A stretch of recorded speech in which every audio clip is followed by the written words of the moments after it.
चलकर सीता जी के स्वयंवर को देखना चाहिए। देखें ईश्वर किसको बड़ाई देते हैं। लक्ष्मण जी ने कहा, हे नाथ, जिस पर आपकी कृपा होगी वही बड़ाई का पात्र होगा। धनुष तोड़ने का श्रेय उसी को प्राप्त होगा। इस श्रेष्ठ वाणी को सुनकर सब मुनि प्रसन्न हुए। सभी ने सुख मानकर आशीर्वाद दिया। फिर मुनियों के समूह सहित कृपालु श्री रामचंद्र जी धनुष यज्ञशाला देखने चले। दोनों भाई रंगभूमि में आए हैं, ऐसी खबर जब सब नगर वासियों ने पाई तब बालक, जवान, बूढ़े, स्त्री, पुरुष सभी घर और काम काज को भूलकर चल दिए। जब जनक जी ने देखा कि बड़ी भीड़ हो गई है तब उन्होंने सब विश्वास पात्र सेवकों को बुलवा लिया और कहा, तुम लोग तुरंत सब लोगों के पास जाओ और सब किसी को यथा योग्य आसन दो।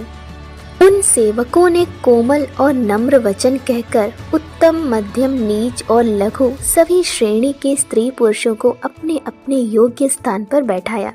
उसी समय राजकुमार राम और लक्ष्मण वहां आए। वे ऐसे सुंदर हैं मानो साक्षात मनोहरता ही उनके शरीरों पर छा रही हो।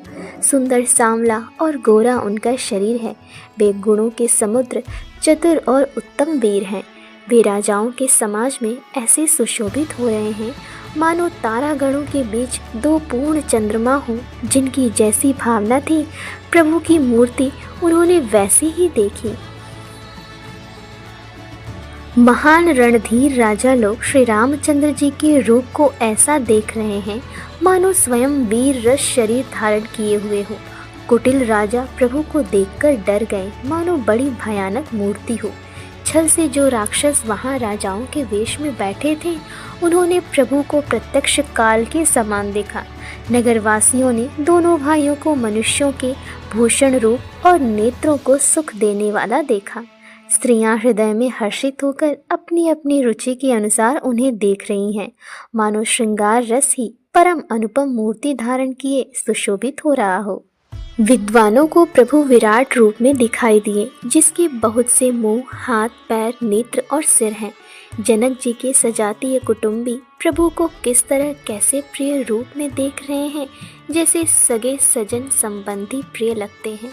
जनक समेत रानियां उन्हें अपने बच्चे के समान देख रही हैं। उनकी प्रीति का वर्णन नहीं किया जा सकता।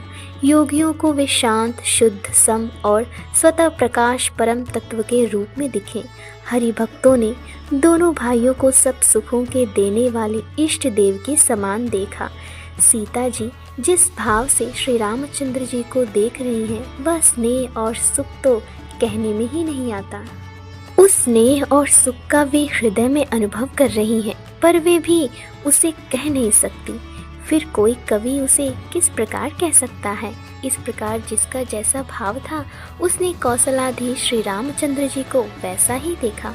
सुंदर सांवले और गोरे शरीर वाले तथा विश्व भर के नेत्रों को चुराने वाले कौशलाधीश के कुमार राजसभा में इस प्रकार सुशोभित हो रहे हैं। दोनों मूर्तियां स्वभाव से ही बिना किसी बनाव श्रृंगार के मन को हरने वाली है। करोड़ों कामदेवों की उपमा भी उनके लिए तुच्छ है। उनके सुंदर मुख शरद पूर्णिमा के चंद्रमा की भी निंदा करने वाले, उसे नीचा दिखाने वाले हैं और कमल के समान नेत्र मन को बहुत ही भाते हैं। सुंदर चितवन सारे संसार के मन को हरने वाले कामदेव के भी मन को हरने वाली है, पर हृदय को बहुत ही प्यारी लगती है, पर उसका वर्णन नहीं किया जा सकता। सुंदर गाल हैं, कानों में चंचल झूमते हुए कुंडल हैं, ठोड़ी और अधर सुंदर हैं, कोमल वाणी है, हंसी चंद्रमा की किरणों का तिरस्कार करने वाली है, भौवें टेढ़ी और नासिका मनोहर है, ऊंचे चौड़े ललाट पर तिलक झलक रहे हैं अर्थात दीप्तिमान हो रहे हैं। काले घुंघराले बालों को देखकर भौरों की पत्तियां भी लजा जाती हैं। पीली चौकोनी टोपियां सिरों पर सुशोभित हैं, जिनके बीच बीच में फूलों की कलियां बनाई हुई है। शंख के समान सुंदर गोल गले में मनोहर 3 रेखाएं हैं, जो मानो तीनों लोकों की सुंदरता की सीमा को बता रही हैं। हृदयों पर गजमुक्ताओं के सुंदर कंठे और तुलसी की मालाएं सुशोभित हैं। उनके कंधे बैलों के कंधे की तरह ऊंचे तथा पुष्ट हैं। एड़ खड़े होने की शान सिंह की सी है और भुजाएं विशाल एवं बल की भंडार हैं। कमर में तरकस और पीतांबर बंधे हैं। दाहिने हाथों में बाण और बाएं सुंदर कंधों पर धनुष तथा पीले यज्ञोपवीत अर्थात जनेऊ सुशोभित हैं। नख से लेकर शिखा तक सब अंग सुंदर है, उन पर महान शोभा छाई हुई है। उन्हें देखकर सब लोग सुखी हुए। नेत्र एक टक निमेष शून्य है और तारे अर्थात पुतलियां भी नहीं चलते। जनक जी दोनों भाइयों को देखकर हर्षित हुए। तब उन्होंने जाकर मुनि के चरण कमल पकड़ लिए। प्रभु को देखकर सब राजा हृदय में ऐसे हार गए अर्थात निराश एवं उत्साहहीन हो गए, जैसे पूर्ण चंद्रमा के उदय होने पर तारे प्रकाशहीन हो जाते हैं। उनके तेज को देखकर सबके मन में ऐसा विश्वास हो गया कि श्री रामचंद्र जी ही धनुष को तोड़ेंगे, इसमें संदेह नहीं। इधर उनके रूप को देखकर सबके मन में यह निश्चय हो गया कि शिव जी के विशाल धनुष को जो संभव है न टूट सके, बिना तोड़े भी सीता जी श्री रामचंद्र जी के ही गले में जयमाल डालेंगी, अर्थात दोनों तरह से ही हमारी हार होगी और विजय श्री रामचंद्र जी के हाथ रहेगी। यूँ सोचकर वे कहने लगे, हे भाई, ऐसा विचार कर यश प्रताप बल और तेज गंवाकर अपने अपने घर चलो। दूसरे राजा जो अविवेक से अंधे हो रहे थे और अभिमानी थे, यह बात सुनकर बहुत हंसे। उन्होंने कहा, धनुष तोड़ने पर भी विवाह होना कठिन है, अर्थात सहज ही में हम जानकी को हाथ से जाने नहीं देंगे। फिर बिना तोड़े तो राजकुमारी को ब्याह ही कौन कर सकता है। काल ही क्यों न हो, एक बार तो सीता के लिए उसे भी हम युद्ध में जीत लेंगे। यह घमंड की बात सुनकर दूसरे राजा जो धर्मात्मा हरिभक्त और सयाने थे, वे मुस्कुराए। उन्होंने कहा, राजाओं के गर्व दूर करके जो धनुष किसी से नहीं टूट सकेगा, उसे तोड़कर श्री रामचंद्र जी सीता जी को ब्याहेंगे। रही युद्ध की बात, सो महाराज दशरथ के रण में बाकी पुत्रों को युद्ध में तो जीत ही कौन सकता है। गाल बजाकर व्यर्थ ही मत मरो, मन के लड्डुओं से भी कहीं भूख बुझती है। हमारी परम पवित्र निष्कपट सीख को सुनकर सीता जी को अपने जी में साक्षात जगत जननी समझो। उन्हें पत्नी रूप में पाने की आशा एवं लालसा छोड़ दो और श्री रघुनाथ जी को जगत का पिता अर्थात परमेश्वर विचार कर नेत्र भर कर उनकी छवि देख लो। ऐसा अवसर बार बार नहीं मिलेगा। सुंदर सुख देने वाले और समस्त गुणों की राशि ये दोनों भाई शिव जी के हृदय में बसने वाले हैं। स्वयं शिव जी भी जिन्हें सदा हृदय में छिपाए रखते हैं, वे तुम्हारे नेत्रों के सामने आ गए हैं। समीप आए हुए भगवत दर्शन स्वरूप अमृत के समुद्र को छोड़कर तुम जगत जननी जानकी को पत्नी रूप में पाने की दुराशा रूप मिथ्या मृग जल को देखकर दौड़कर क्यों मरते हो। फिर भाई, जिसको जो अच्छा लगे वही जाकर करो। हमने तो श्री रामचंद्र जी के दर्शन करके आज जन्म लेने का फल पा लिया, जीवन और जन्म को सफल कर लिया। ऐसा कहकर अच्छे राजा प्रेम मग्न होकर श्री राम जी का अनुपम रूप देखने लगे। मनुष्यों की तो बात ही क्या, देवता लोग भी आकाश से विमानों पर चढ़े हुए दर्शन कर रहे हैं और सुंदर गान करते हुए फूल बरसा रहे हैं। तब सुअवसर जानकर जनक जी ने सीता जी को बुला भेजा। सब चतुर और सुंदर सखियां आदर पूर्वक उन्हें लिवा चली। रूप और गुणों की खान जगत जननी जानकी जी की शोभा का वर्णन नहीं हो सकता। उनके लिए मुझे काव्य की सब उपमाएं तुच्छ लगती हैं, क्योंकि वे लौकिक स्त्रियों के अंगों से अनुराग रखने वाली हैं, अर्थात वे जगत की स्त्रियों के अंगों को दी जाती हैं। काव्य की उपमाएं सब त्रिगुणात्मक माइक जगत से ली गई हैं। उन्हें भगवान की स्वरूप शक्ति श्री जानकी जी के अप्राकृत चिन्मय अंगों के लिए प्रयुक्त करना, उनका अपमान करना और अपने को उपहासास्पद बनाना है। सीता जी के वर्णन में उन्हीं उपमाओं को देकर कौन को कवि कहलाए और अपयश का भागी बने, अर्थात सीता जी के लिए उन उपमाओं का प्रयोग करना सुकवि के पद से च्युत होना और अपकीर्ति मोल लेना है। कोई भी सुकवि ऐसी नादानी एवं अनुचित कार्य नहीं करेगा।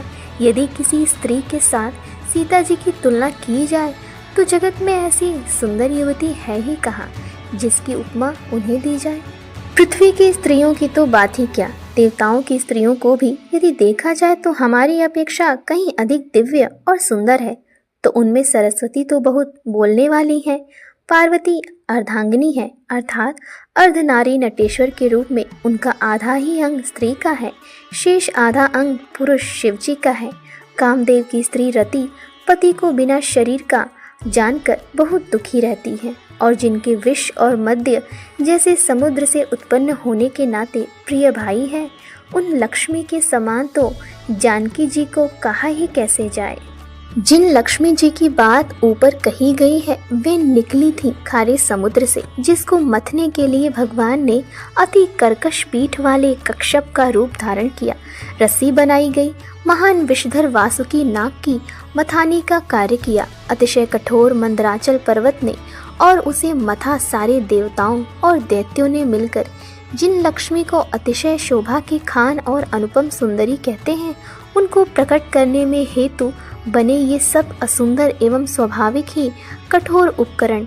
ऐसे उपकरणों से प्रकट हुई लक्ष्मी श्री जानकी जी की समता को कैसे पा सकती हैं? हाँ, इसके विपरीत यदि क्षवि रूपी अमृत का समुद्र हो, परम रूपमय कश्यप हो, शोभा रूप रस्सी हो, श्रृंगार रस पर्वत हो और उस छवि के समुद्र को स्वयं कामदेव अपने ही कर कमल से मथे। इस प्रकार का संयोग होने से जब सुंदरता और सुख की मूल लक्ष्मी उत्पन्न हो तो भी कवि लोग उसे बहुत संकोच के साथ सीता जी के समान कहेंगे। जिस सुंदरता के समुद्र को कामदेव मथेगा वह सुंदरता भी प्राकृत लौकिक सुंदरता ही होगी, क्योंकि कामदेव स्वयं भी त्रिगुणमयी प्रकृति का ही विकार है। अतः उस सुंदरता को मत कर प्रकट की हुई लक्ष्मी भी उपर्युक्त लक्ष्मी की अपेक्षा कहीं अधिक सुंदर और दिव्य होने पर भी होगी प्राकृत ही। अतः उसके साथ भी जानकी जी की तुलना करना कवि के लिए बड़े संकोच की बात होगी। जिस सुंदरता से जानकी जी का दिव्याति दिव्य परम दिव्य विग्रह बना है, वह सुंदरता उपर्युक्त सुंदरता से भिन्न अप्राकृत है। वस्तुतः लक्ष्मी जी का अप्राकृत रूप भी यही है। वह कामदेव के मथने में नहीं आ सकती और वह जानकी जी का स्वरूप ही है, अतः उनसे भिन्न नहीं है। और उपमा दी जाती है भिन्न वस्तु के साथ। इसके अतिरिक्त जानकी जी प्रकट हुई हैं स्वयं अपनी महिमा से। उन्हें प्रकट करने के लिए किसी भिन्न उपकरण की अपेक्षा नहीं है, अर्थात शक्ति शक्तिमान से अभिन्न अद्वैत तत्व है, अतएव अनुपमेय है। यही गूढ़ दार्शनिक तत्व भक्त शिरोमणि कवि ने इस अभूतोपम अलंकार के द्वारा बड़ी सुंदरता से व्यक्त किया है। सयानी सखियां सीता जी को साथ लेकर मनोहर वाणी से गीत गाती हुई चली। सीता जी के नवल शरीर पर सुंदर साड़ी सुशोभित है। जगत जननी की महान छवि अतुलनीय है। सब आभूषण अपनी अपनी जगह पर शोभित हैं, जिन्हें सखियों ने अंग अंग में भली भांति सजाकर पहनाया है। जब सीता जी ने रंगभूमि में पैर रखा तब उनका दिव्य रूप देखकर स्त्री पुरुष सभी मोहित हो गए। देवताओं ने हर्षित होकर नगाड़े बजाए और पुष्प बरसाकर अप्सराएं गाने लगी। सीता जी के कर कमलों में जयमाला सुशोभित है। सब राजा चकित होकर अचानक उनकी ओर देखने लगे। सीता जी चकित चित्त से श्री राम जी को देखने लगी। तब सब राजा लोग मोह के वश हो गए। सीता जी ने मुनि के पास बैठे हुए दोनों भाइयों को देखा तो उनके नेत्र अपना खजाना पाकर ललचाकर वहीं श्री राम जी में जा लगे स्थिर हो गए। परंतु गुरुजनों को लाज से तथा बहुत बड़े समाज को देखकर सीता जी सकुचा गए। वे श्री रामचंद्र जी को हृदय में लाकर सखियों की ओर देखने लगी। श्री रामचंद्र जी का रूप और सीता जी की छवि देखकर स्त्री पुरुषों ने पलक मारना छोड़ दिया। सब एक टक उन्हीं को देखने लगे। सभी अपने मन में सोचते हैं पर कहते सकुचाते हैं। मन ही मन वे विधाता से विनय करते हैं, हे विधाता, जनक की मूर्ता को शीघ्र हर लीजिए और हमारी ही ऐसी सुंदर बुद्धि उन्हें दीजिए कि जिससे बिना ही विचार किए राजा अपना प्रण छोड़कर सीता जी का विवाह राम जी से कर दें। संसार उन्हें भला कहेगा, क्योंकि यह बात सब किसी को अच्छी लगती है। हट करने से अंत में भी हृदय जलेगा। सब लोग इसी लालसा में मग्न हो रहे हैं कि जानकी जी के योग्य वर तो यह सांवला ही है। तब राजा जनक ने बंदी जनों भाटों को बुलाया। वे विरुदावली वंश की कीर्ति गाते हुए चले आए। राजा ने कहा, जाकर मेरा प्रण सबसे कहो। भाट चले। उनके हृदय में कम आनंद ना था। भाटों ने श्रेष्ठ वचन कहा, हे पृथ्वी की पालना करने वाले सब राजागण, सुनिए, हम अपनी भुजा उठाकर जानकी जी का विशाल प्रण कहते हैं। राजाओं की भुजाओं का बल चंद्रमा है, शिव जी का धनुष राहु है, वह भारी है, कठोर है, यह सबको विदित है। बड़े भारी योद्धा रावण और बाणासुर भी इस धनुष को देखकर गांव से चुपके से चलते बने। उसे उठाना तो दूर रहा, छूने तक की हिम्मत न हुई। उसी शिव जी के कठोर धनुष को आज इस राज समाज में जो भी तोड़ेगा, तीनों लोकों की विजय के साथ ही उसको जानकी जी बिना किसी विचार के हठ पूर्वक वरण करेंगी। प्रण सुनकर सब राजा ललचा उठे। जो वीरता के अभिमानी थे वे मन में बहुत ही तमतमाए, कमर कसकर अकुला कर उठे और अपने इष्ट देवों को सिर नवाकर चले। वे तमक कर बड़े ताव से शिव जी के धनुष की ओर देखते हैं और फिर निगाह जमाकर उसे पकड़ते हैं। करोड़ों भांति से जोर लगाते हैं पर वह उठता ही नहीं। जिन राजाओं के मन में कुछ विवेक है वे धनुष के पास ही नहीं जाते। वे मूर्ख राजा तमकर किटकिटाकर धनुष को पकड़ते हैं, परंतु जब नहीं उठता तो लजाकर चले जाते हैं। मानो वीरों की भुजाओं का बल पाकर वह धनुष अधिक अधिक भारी होता जाता है। तब 10,000 राजा एक ही बार धनुष को उठाने लगे तो भी वह उनके टाले नहीं टलता। शिव जी का वह धनुष कैसे नहीं दिखता था, जैसे कामी पुरुष के वचनों से सती का मन कभी चलायमान नहीं होता। सब राजा उपहास के योग्य हो गए, जैसे वैराग्य के बिना सन्यासी उपहास के योग्य हो जाता है। कीर्ति, विजय, बड़ी वीरता, इन सबको वे धनुष के हाथों बरबस हार कर चले गए। राजा लोग हृदय से हार कर श्रीहीन हतप्रभ हो गए और अपने अपने समाज में जा बैठे। राजाओं को असफल देखकर जनक अकुला उठे और ऐसे वचन बोले जो मानो क्रोध में सने हुए थे। मैंने जो प्रण ठाना था उसे सुनकर द्वीप द्वीप के अनेकों राजा आए। देवता और दैत्य भी मनुष्य का शरीर धारण करके आए तथा और भी बहुत से रणधीर वीर आए, परंतु धनुष को तोड़कर मनोहर कन्या, बड़े विजय और अत्यंत सुंदर कीर्ति को पाने वाला मानो ब्रह्मा ने किसी को रचा ही नहीं। कहिए यह लाभ किसको अच्छा नहीं लगता, परंतु किसी ने भी शंकर जी का धनुष नहीं चढ़ाया। अरे भाई, चढ़ाना और तोड़ना तो दूर रहा, कोई तिल भर भूमि भी छुड़ा ना सका। अब कोई वीरता का अभिमानी नाराज ना हो। मैंने जान लिया पृथ्वी वीरों से खाली हो गई। अब आशा छोड़कर अपने अपने घर जाओ। ब्रह्मा ने सीता का विवाह लिखा ही नहीं। यदि प्रण छोड़ता हूँ तो पुण्य जाता है, इसलिए क्या करूँ, कन्याकुमारी ही रहे। यदि मैं जानता कि पृथ्वी वीरों से शून्य है तो प्रण करके उपहास का पात्र न बनता। जनक के वचन सुनकर सभी स्त्री पुरुष जानकी जी की ओर देखकर दुखी हुए, परंतु लक्ष्मण जी तमतमा उठे। उनकी भौवें टेढ़ी हो गई, होंठ फड़कने लगे और नेत्र क्रोध से लाल हो गए। श्री रघुवीर जी के डर से कुछ कह तो सकते नहीं, पर जनक के वचन उन्हें बाण से लगे। जब न रह जा सके तब श्री रामचंद्र जी के चरण कमलों में सिर नवाकर वे यथार्थ वचन बोले।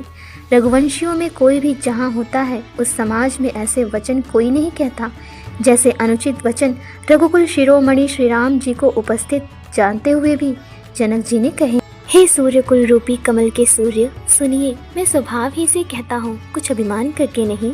यदि आपकी आज्ञा पाऊँ तो मैं ब्रह्मांड को गेंद की तरह उठा लूँ और उसे कच्चे घड़े की तरह फोड़ डालूं। मैं सुमेरु पर्वत को मूली की तरह तोड़ सकता हूँ। हे भगवान, आपके प्रताप की महिमा से ये बेचारा पुराना धनुष तो कौन चीज़ है। ऐसा जानकर हे नाथ, आज्ञा हो तो कुछ खेल करो, उसे भी देखिए। धनुष को कमल की डंडी की तरह चढ़ाकर उसे 100 योजन तक दौड़ा लिए चला जाऊं। हे नाथ, आपके प्रताप के बल से धनुष को कुकुरमुत्ते बरसाती छत्ते की तरह तोड़ दूं। यदि ऐसा ना करूं तो प्रभु के चरणों की शपथ है, फिर मैं धनुष और तरकस को कभी हाथ में भी न लूंगा। ज्यों ही लक्ष्मण जी क्रोध भरे वचन बोले कि पृथ्वी डगमगा उठी और दिशाओं के हाथी कांप गए। सभी लोग और सब राजा डर गए। सीता जी के हृदय में हर्ष हुआ और जनक जी सकुचा गए। गुरु विश्वामित्र जी, श्री रघुनाथ जी और सब मुनि मन में प्रसन्न हुए और बार बार पुलकित होने लगे। श्री रामचंद्र जी ने इशारे से लक्ष्मण को मना किया और प्रेम सहित अपने पास बैठा लिया। विश्वामित्र जी शुभ समय जानकर अत्यंत प्रेम भरी वाणी बोले। हे राम, उठो, शिव जी का धनुष तोड़ो और हे तात, जनक का संताप मिटाओ। गुरु के वचन सुनकर श्री राम जी ने चरणों में सिर नवाया। उनके मन में न हर्ष हुआ न विषाद, और वे अपनी एड़ से जवान सिंह को भी लजाते हुए सहज स्वभाव से ही उठ खड़े हुए। मंच रूपी उदयाचल पर श्री रघुनाथ जी रूपी बाल सूर्य के उदय होते ही सब संत रूपी कमल खिल उठे और नेत्र रूपी भौरे हर्षित हो गए। राजाओं की आशा रूपी रात्रि नष्ट हो गई। उनके वचन रूपी तारों के समूह का चमकना बंद हो गया। वे मौन हो गए। अभिमानी राजा रूपी कुमुद संकुचित हो गए और कपटी राजा रूपी उल्लू छिप गए। मुनि और देवता रूपी चकवे शोक रहित हो गए। वे फूल बरसाकर अपनी सेवा प्रकट कर रहे हैं। प्रेम सहित गुरु के चरणों की वंदना करके श्री रामचंद्र जी ने मुनियों से आज्ञा मांगी। समस्त जगत के स्वामी श्री राम जी सुंदर मतवाले श्रेष्ठ हाथी की सी चाल से स्वाभाविक ही चले। श्री रामचंद्र जी के चलते ही नगर भर के सब स्त्री पुरुष सुखी हो गए और उनके शरीर रोमांच से भर गए। उन्होंने पितर और देवताओं की वंदना करके अपने पुण्यों का स्मरण किया। यदि हमारे पुण्यों का कुछ भी प्रभाव हो तो हे गणेश गोसाई, श्री रामचंद्र जी शिव जी के धनुष को कमल की डंडी की भांति तोड़ डालें। श्री रामचंद्र जी को वात्सल्य प्रेम के साथ देखकर और सखियों को समीप बुलाकर सीता जी की माता स्नेहवश बिलख कर विलाप करती हुई सी ये वचन बोली, हे सखी, ये जो हमारे हितु कहलाते हैं वे भी सब तमाशा देखने वाले हैं। कोई भी इनके गुरु विश्वामित्र जी को समझाकर नहीं कहता कि ये राम जी बालक हैं। इनके लिए ऐसा हठ अच्छा नहीं। जो धनुष रावण और बाण जैसे जग विजयी वीरों के हिलाए ना हिल सका, उसे तोड़ने के लिए मुनि विश्वामित्र जी का राम जी को आज्ञा देना और श्री राम जी का उसे तोड़ने के लिए चल देना रानी को हठ जान पड़ा। इसलिए वे कहने लगी कि गुरु विश्वामित्र जी को कोई समझाता भी नहीं। रावण और बाणासुर ने जिस धनुष को छुआ तक नहीं और सब राजा घमंड करके हार गए, वही धनुष इस सुकुमार राजकुमार के हाथ में दे रहे हैं। हंस के बच्चे भी कहीं मंदराचल पहाड़ उठा सकते हैं, और तो कोई समझदार कहे या नहीं, राजा तो बड़े समझदार और ज्ञानी हैं। उन्हें तो गुरु को समझाने की चेष्टा करनी चाहिए थी, परंतु मालूम होता है राजा का भी सारा सयानापन समाप्त हो गया। हे सखी, विधाता की गति कुछ जानने में नहीं आती। यूँ कहकर रानी चुप हो रही। तब एक चतुर राम जी के महत्व को जानने वाली सखी कोमल वाणी से बोली, हे रानी, तेजवान को देखने में छोटा होने पर भी छोटा नहीं गिनना चाहिए। कहाँ घड़े से उत्पन्न होने वाले छोटे से मुनि अगत से और कहाँ अपार समुद्र, किंतु उन्होंने उसे सोख लिया जिसका सुयश सारे संसार में छाया हुआ है। सूर्यमंडल देखने में छोटा लगता है, पर उसके उदय होते ही तीनों लोगों का अंधकार भाग जाता है। जिसके वश में ब्रह्मा, विष्णु, शिव और सभी देवता हैं, वह मंत्र अत्यंत छोटा होता है। महान मत वाले गजराज को छोटा सा अंकुश वश में कर लेता है। कामदेव ने फूलों का ही धनुष बाण लेकर समस्त लोगों को अपने वश कर रखा है। हे देवी, ऐसा जानकर संदेह त्याग दीजिए। हे रानी, सुनिए, श्री रामचंद्र जी धनुष को अवश्य ही तोड़ेंगे। सखी के वचन सुनकर रानी को श्री राम जी के सामर्थ्य के संबंध में विश्वास हो गया। उनकी उदासी मिट गई और श्री राम जी के प्रति उनका प्रेम अत्यंत बढ़ गया। उस समय श्री रामचंद्र जी को देखकर सीता जी भयभीत हृदय से जिस तिस देवता से विनती कर रही हैं, वे व्याकुल होकर मन ही मन मना रही हैं, हे महेश, भवानी, मुझ पर प्रसन्न होइए। मैंने आपकी जो सेवा की है उसे सफल कीजिए और मुझ पर स्नेह करके धनुष के भारीपन को हर लीजिए। ये गणों के नायक वर देने वाले देवता गणेश जी, मैंने आज ही के लिए तुम्हारी सेवा की थी। बार बार मेरी विनती सुनकर धनुष का भारीपन बहुत ही कम कर दीजिए। श्री रघुनाथ जी की ओर देख देख कर सीता जी धीरज धरकर देवताओं को मना रही हैं। उनके नेत्रों में प्रेम के आंसू भरे हैं और शरीर में रोमांच हो रहा है। अच्छी तरह नेत्र भरकर श्री राम जी की शोभा देखकर फिर पिता के प्रण का स्मरण करके सीता जी का मन क्षुब्ध हो उठा। वे मन ही मन कहने लगी, अहो, पिताजी ने बड़ा ही कठिन हठ ठाना है। वे लाभ हानि कुछ भी नहीं समझ रहे हैं।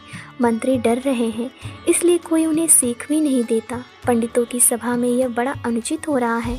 कहाँ तो वज्र से भी बढ़कर कठोर धनुष और कहाँ ये कोमल शरीर किशोर श्याम सुंदर।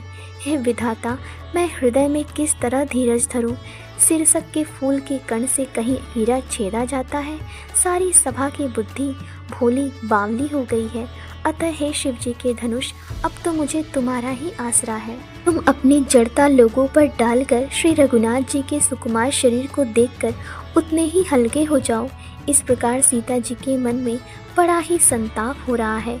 निमेष का एक अंश भी 100 युगों के समान बीत रहा है। प्रभु श्री रामचंद्र जी को देखकर फिर पृथ्वी की ओर देखती हुई सीता जी के चंचल नेत्र इस प्रकार शोभित हो रहे हैं मानो चंद्रमंडल रूपी डोल में कामदेव की 2 मछलियां खेल रही हों। सीता जी की वाणी रूपी भ्रमरी को उनके मुख रूपी कमल ने रोक रखा है। लाज रूपी रात्रि को देखकर वह प्रकट नहीं हो रही है। नेत्रों का जल नेत्रों के कोने में ही रह जाता है, जैसे बड़े भारी कंजूस का सोना कोने में ही गड़ा रह जाता है। अपनी बढ़ी हुई व्याकुलता जानकर सीता जी सकुचा गई और धीरज धरकर हृदय में विश्वास ले आए कि यदि तन मन और वचन से मेरा प्रण सच्चा है और श्री रघुनाथ जी के चरण कमलों में मेरा चित्त वास्तव में अनुरक्त है, तो सबके हृदय में निवास करने वाले भगवान मुझे रघुश्रेष्ठ श्री रामचंद्र जी की दासी अवश्य बनाएंगे।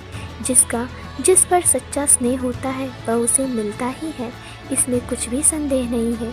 प्रभु की ओर देखकर सीता जी ने शरीर के द्वारा प्रेम ठान लिया, अर्थात यह निश्चय कर लिया कि यह शरीर इन्हीं का होकर रहेगा या रहेगा ही नहीं। कृपा निधान श्री राम जी जब सब जान गए, उन्होंने सीता जी को देखकर धनुष की ओर कैसे ताका, जैसे गरुड़ जी छोटे से सांप की ओर देखते हैं। इधर जब लक्ष्मण जी ने देखा कि रघुकुल मणि श्री रामचंद्र जी ने शिव जी के धनुष की ओर ताका है, तो वे शरीर से पुलकित हो ब्रह्मांड को चरणों से दबाकर निम्नलिखित वचन बोले। हे दिग्गजों, हे कच्छप, हे शेष, हे वरा, धीरज धरकर पृथ्वी को थामे रहो, जिसमें यह हिलने न पावे। श्री रामचंद्र जी शिव जी के धनुष को तोड़ना चाहते हैं। मेरी आज्ञा सुनकर सब सावधान हो जाओ। श्री रामचंद्र जी जब धनुष के समीप आए, तब सब स्त्री पुरुषों ने देवताओं और पुण्यों को मनाया। सबका संदेह और अज्ञान, नीच राजाओं का अभिमान, परशुराम जी के गर्व की गुरुता, देवता और श्रेष्ठ मुनियों की कातरता, सीता जी का सोच, जनक का पश्चाताप और रानियों के दारुण दुख का दवानल, ये सब शिव जी के धनुष रूपी बड़े जहाज को पाकर समाज बनाकर उस पर जा चढ़े। ये श्री रामचंद्र जी की भुजाओं के बल रूपी अपार समुद्र के पार जाना चाहते हैं, परंतु कोई केवट नहीं है। श्री राम जी ने सब लोगों की ओर देखा और उन्हें चित्र में लिखे हुए से देखकर फिर कृपा धाम श्री राम जी ने सीता जी की ओर देखा और उन्हें विशेष व्याकुल जाना। उन्होंने जानकी जी को बहुत ही विकल देखा। उनका एक एक क्षण कल्प के समान बीत रहा था। यदि प्यासा आदमी पानी के बिना शरीर छोड़ दे तो उसके मर जाने पर अमृत का तालाब ही क्या करेगा। सारी खेती सूख जाने पर वर्षा किस काम की। समय बीत जाने पर फिर पछताने से क्या लाभ। जी में ऐसा समझकर श्री राम जी ने जानकी जी की ओर देखा और उनका विशेष प्रेम लगकर वे पुलकित हो गए। मन ही मन उन्होंने गुरु को प्रणाम किया और बड़ी फुर्ती से धनुष को उठा लिया। जब उसे हाथ में लिया तब वह धनुष बिजली की तरह चमका और फिर आकाश में मंडल जैसा मंडलाकार हो गया। लेते चढ़ाते और जोर से खींचते हुए किसी ने नहीं देखा। अर्थात ये तीनों काम इतनी फुर्ती से हुए कि धनुष को कब उठाया, कब चढ़ाया और कब खींचा, इसका किसी को पता नहीं लगा। सबने श्री रामचंद्र जी को धनुष खींचे खड़े देखा। उसी क्षण श्री राम जी ने धनुष को बीच से तोड़ डाला। भयंकर कठोर ध्वनि से सब लोक भर गए। घोर कठोर शब्द से सब लोक भर गए। सूर्य के घोड़े मार्ग छोड़कर चलने लगे। दिग्गज चिघाड़ने लगे। धरती डोलने लगी। शेष, वरा और कच्छप कलमला उठे। देवता, राक्षस और मुनि कानों पर हाथ रखकर सब व्याकुल होकर विचारने लगे। तुलसीदास जी कहते हैं, जब सबको निश्चय हो गया कि श्री राम जी ने धनुष तोड़ डाला, तब सब श्री रामचंद्र जी की जय बोलने लगे। शिव जी का धनुष जहाज है और श्री रामचंद्र जी की भुजाओं का बल समुद्र है। धनुष टूटने से वह सारा समाज डूब गया जो मोहवश पहले इस जहाज पर चढ़ा था, जिसका वर्णन ऊपर आया है। प्रभु ने धनुष के दोनों टुकड़े पृथ्वी पर डाल दिए। यह देखकर सब लोग सुखी हुए। विश्वामित्र रूपी पवित्र समुद्र में, जिसमें प्रेम रूपी सुंदर अथाह जल भरा है। राम रूपी पूर्ण चंद्र को देखकर पुलकावली रूपी भारी लहरें बढ़ने लगी। आकाश में बड़े जोर से नगाड़े बजने लगे और देवांगनाएं गान करके नाचने लगी। ब्रह्मा आदि देवता, सिद्ध और मुनीश्वर लोग प्रभु की प्रशंसा कर रहे हैं और आशीर्वाद दे रहे हैं। वे रंग बिरंगे फूल और मालाएं बरसा रहे हैं। किन्नर लोग रसीले गीत गा रहे हैं। सारे ब्रह्मांड में जय जयकार की ध्वनि छा गई, जिसमें धनुष टूटने की ध्वनि जान ही नहीं पड़ती। जहाँ तहाँ स्त्री पुरुष प्रसन्न होकर कह रहे हैं कि श्री रामचंद्र जी ने शिव जी के भारी धनुष को तोड़ डाला। धीर बुद्धि वाले भाट, मागध और सूत लोग विरुदावली कीर्ति का बखान कर रहे हैं। सब लोग घोड़े, हाथी, धन, मणि और वस्त्र निछावर कर रहे हैं। झांझ, मृदंग, शंख, शहनाई, भेरी, ढोल और सुहावने नगाड़े आदि बहुत प्रकार के सुंदर बाजे बज रहे हैं। जहाँ तहाँ युवतियाँ मंगल गीत गा रही हैं। सखियों सहित रानी अत्यंत हर्षित हुई, मानो सूखते हुए धान पर पानी पड़ गया हो। जनक जी ने सोच त्याग कर सुख प्राप्त किया, मानो तैरते तैरते थके हुए पुरुष ने थाह पा ली हो। धनुष टूट जाने पर राजा लोग ऐसे श्रीहीन निस्तेज हो गए जैसे दिन में दीपक की शोभा जाती रहती है। सीता जी का सुख किस प्रकार वर्णन किया जाए, जैसे चातकी स्वाति का जल पा गई हो।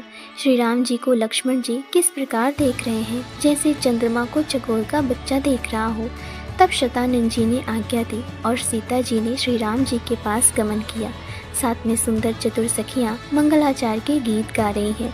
सीता जी बाल हंसनी की चाल से चली, उनके अंगों में अपार शोभा है। सखियों के बीच में सीता जी कैसे शोभित हो रही हैं, जैसे बहुत सी छवियों के बीच में महाछवि हो। कर कमल में सुंदर जयमाला, जिसमें विश्व विजयी की शोभा छाई हो। सीता जी के शरीर में संकोच है, पर मन में परम उत्साह है। उनका यह गुप्त प्रेम किसी को जान नहीं पड़ रहा है। समीप जाकर श्री राम जी की शोभा देखकर राजकुमारी सीता जी चित्र में लिखी सी रह गईं। चतुर सखी ने यह दशा देखकर समझा कर कहा, सुहावनी जयमाला पहनाओ। यह सुनकर सीता जी ने दोनों हाथों से माला उठाई, पर प्रेम के विवश होने से पहनाई नहीं जाती। उस समय उनके हाथ ऐसे शोभित हो रहे हैं मानो डंडियों सहित दो कमल चंद्रमा को डरते हुए जयमाला दे रहे हों। इस छवि को देखकर सखियां गाने लगी। तब सीता जी ने श्री राम जी के गले में जयमाला पहना दी। श्री रघुनाथ जी के हृदय पर जयमाला देखकर देवता फूल बरसाने लगे। समस्त राजागण इस प्रकार सकुचा गए मानो सूर्य को देखकर कुमुदों का समूह सिकुड़ गया हो। नगर और आकाश में बाजे बजने लगे। दुष्ट लोग उदास हो गए और सज्जन लोग सब प्रसन्न हो गए। देवता, किन्नर, मनुष्य, नाग और मुनीश्वर जय जयकार करके आशीर्वाद दे रहे हैं। देवताओं की स्त्रियां नाचती गाती हैं, बार बार हाथों से पुष्पों की अंजलियां छूट रही हैं। जहाँ तहाँ ब्राह्मण वेद ध्वनि कर रहे हैं और भाट लोग विरुदावली कुल कीर्ति बखान कर रहे हैं। पृथ्वी, पाताल और स्वर्ग तीनों लोकों में यश फैल गया कि श्री रामचंद्र जी ने धनुष तोड़ दिया और सीता जी को वरण कर लिया। नगर के नर नारी आरती कर रहे हैं और अपनी पूंजी हैसियत को भुलाकर सामर्थ्य से बहुत अधिक निछावर कर रहे हैं।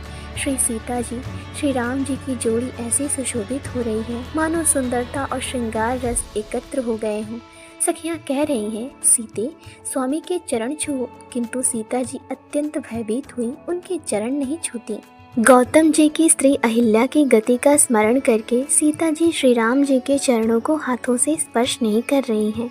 सीता जी की अलौकिक प्रीति जानकर रघुकुल मणि श्री रामचंद्र जी मन में हंसे।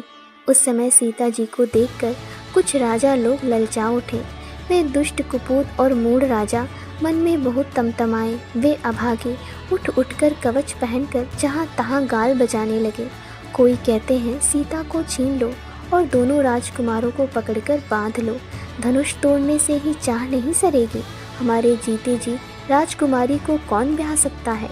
यदि जनक कुछ सहायता करे तो युद्ध में दोनों भाइयों सहित उसे भी जीत लो। ये वचन सुनकर साधु राजा बोले, इस निर्लज्ज राज समाज को देखकर तो लाज भी लजा गई। अरे तुम्हारा बल, प्रताप, वीरता, बड़ाई और नाग प्रतिष्ठा तो धनुष के साथ ही चली गई। वही वीरता थी कि अब कहीं से मिली है। ऐसे दुष्ट बुद्धि है, तभी तो विधाता ने तुम्हारे मुखों पर कालिख लगा दी। ईर्ष्या, घमंड और क्रोध छोड़कर नेत्र भरकर श्री राम जी की छवि को देख लो। लक्ष्मण के क्रोध को प्रबल अग्नि जानकर उसमें पतंगे मत बनो। जैसे गरुड़ का भाग कौवा चाहे, सिंह का भाग खरगोश चाहे, बिना कारण ही क्रोध करने वाला अपनी कुशल चाहे, शिव जी से विरोध करने वाला सब प्रकार की संपत्ति चाहे, लोभी लालची सुंदर कीर्ति चाहे, कामी मनुष्य निष्कलंकता चाहे, तो क्या पा सकता है। और जैसे श्री हरि के चरणों से विमुख मनुष्य परम गति मोक्ष चाहे, हे राजाओं, सीता के लिए तुम्हारा लालच भी वैसा ही व्यर्थ है। कोलाहल सुनकर सीता जी शंकित हो गई। तब सखियां उन्हें वहां ले गईं जहां रानी सीता जी की माता थी। श्री रामचंद्र जी मन में सीता जी के प्रेम का बखान करते हुए स्वाभाविक चाल से गुरु जी के पास चले गए। रानियों सहित सीता जी दुष्ट राजाओं के दुर्वचन सुनकर सोच के वश हैं कि न जाने विधाता अब क्या करने वाले हैं। राजाओं के वचन सुनकर लक्ष्मण जी इधर उधर ताकते हैं, किंतु श्री रामचंद्र जी के डर से कुछ बोल नहीं सकते।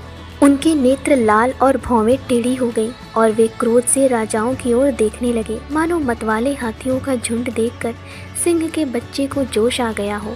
खलबली देखकर जनकपुर की स्त्रियां व्याकुल हो गईं और सब मिलकर राजाओं को गालियां देने लगी। उसी मौके पर शिव जी के धनुष का टूटना सुनकर भृगुकुल रूपी कमल के सूर्य परशुराम जी आए। इन्हें देखकर सब राजा सकुचा गए, मानो बाज के झपटने पर बटेर लुक गए हों। गोरे शरीर पर विभूति बड़ी फब रही है और विशाल ललाट पर त्रिपुंड विशेष शोभा दे रहा है। सिर पर जटा है, सुंदर मुख चंद्र क्रोध के कारण कुछ लाल हो आया है। भौवें टेढ़ी और आंखें क्रोध से लाल हैं। सहज ही देखते हैं तो भी ऐसा जान पड़ता है मानो क्रोध कर रहे हैं। बैल के समान ऊंचे और पुष्ट कंधे हैं, छाती और भुजाएं विशाल है। सुंदर यज्ञोपवीत धारण किए, माला पहने और मृग चर्म लिए हैं। कमर में मुनियों का वस्त्र अर्थात वल्कल और 2 तरकस बांधे हैं। हाथ में धनुष बाण और सुंदर कंधे पर फरसा धारण किए हैं। शांत वेश है, परंतु करनी बहुत कठोर है। स्वरूप का वर्णन नहीं किया जा सकता, मानो वीर रसी मुनि का शरीर धारण करके जहाँ सब राजा लोग हैं वहाँ आ गए हों। परशुराम जी का भयानक वेश देखकर सब राजा भय से व्याकुल हो उठ खड़े हुए और पिता सहित अपना नाम कह कहकर सब दंडवत प्रणाम करने लगे। परशुराम जी हित समझकर भी सहज ही जिसकी ओर देख लेते हैं वह समझता है मानो मेरी आयु पूरी हो गई। फिर जनक जी ने आकर सिर नवाया और सीता जी को बुलाकर प्रणाम कराया। परशुराम जी ने सीता जी को आशीर्वाद दिया। सखियां हर्षित हुई और वहां अब अधिक देर ठहरना ठीक न समझकर वे सयानी सखियां उनको अपनी मंडली में ले गईं। फिर विश्वामित्र जी आकर मिले और उन्होंने दोनों भाइयों को उनके चरण कमलों पर गिराया। विश्वामित्र जी ने कहा, ये राम और लक्ष्मण राजा दशरथ के पुत्र हैं। उनकी सुंदर जोड़ी देखकर परशुराम जी ने आशीर्वाद दिया। कामदेव के भी मत को छुड़ाने वाले श्री रामचंद्र जी के अपार रूप को देखकर उनके नेत्र थकित अर्थात स्तंभित हो रहे। फिर सब देखकर जानते हुए भी अनजान की तरह जनक जी से पूछते हैं कि कहो, यह बड़ी भारी भीड़ कैसी है। उनके शरीर में क्रोध छा गया, जिस कारण सब राजा आए थे। राजा जनक ने वे सब समाचार कह सुनाए। जनक के वचन सुनकर परशुराम जी ने फिरकर दूसरी ओर देखा तो धनुष के टुकड़े पृथ्वी पर पड़े हुए दिखाई दिए। अत्यंत क्रोध में भरकर वे कठोर वचन बोले, रे मूर्ख जनक, बता धनुष किसने तोड़ा, उसे शीघ्र दिखा, नहीं तो अरे मूढ़, आज मैं जहाँ तक तेरा राज्य है वहाँ तक की पृथ्वी उलट दूंगा। राजा को अत्यंत डर लगा, जिसके कारण वे उत्तर नहीं देते। यह देखकर कुटिल राजा मन में बड़े प्रसन्न हुए। देवता, मुनि, नाग और नगर के स्त्री पुरुष सभी सोच करने लगे। सबके हृदय में बड़ा भय है। सीता जी की माता मन में पछता रही हैं कि हाय, विधाता ने अब बनी बनाई बात बिगाड़ दी। परशुराम जी का स्वभाव सुनकर सीता जी को आधा क्षण भी कल्प के समान बीतने लगा। तब श्री रामचंद्र जी सब लोगों को भयभीत देखकर और सीता जी को डरी हुई जानकर बोले। उनके हृदय में न कुछ हर्ष था न विषाद। जय श्री राम। आशा है आपको आज का यह अर्थ श्रवण पसंद आया होगा और इससे आपके हृदय में शांति और आनंद की अनुभूति हुई होगी। अगर आपको यह वीडियो अच्छा लगा हो तो कृपया इसे लाइक करें, कमेंट्स करें और अपने प्रियजनों के साथ साझा करें। और हाँ, चैनल को सब्सक्राइब करना ना भूलें ताकि आप आने वाले सभी अध्याय सुन सकें। मिलते हैं अगले वीडियो में। जय श्री राम।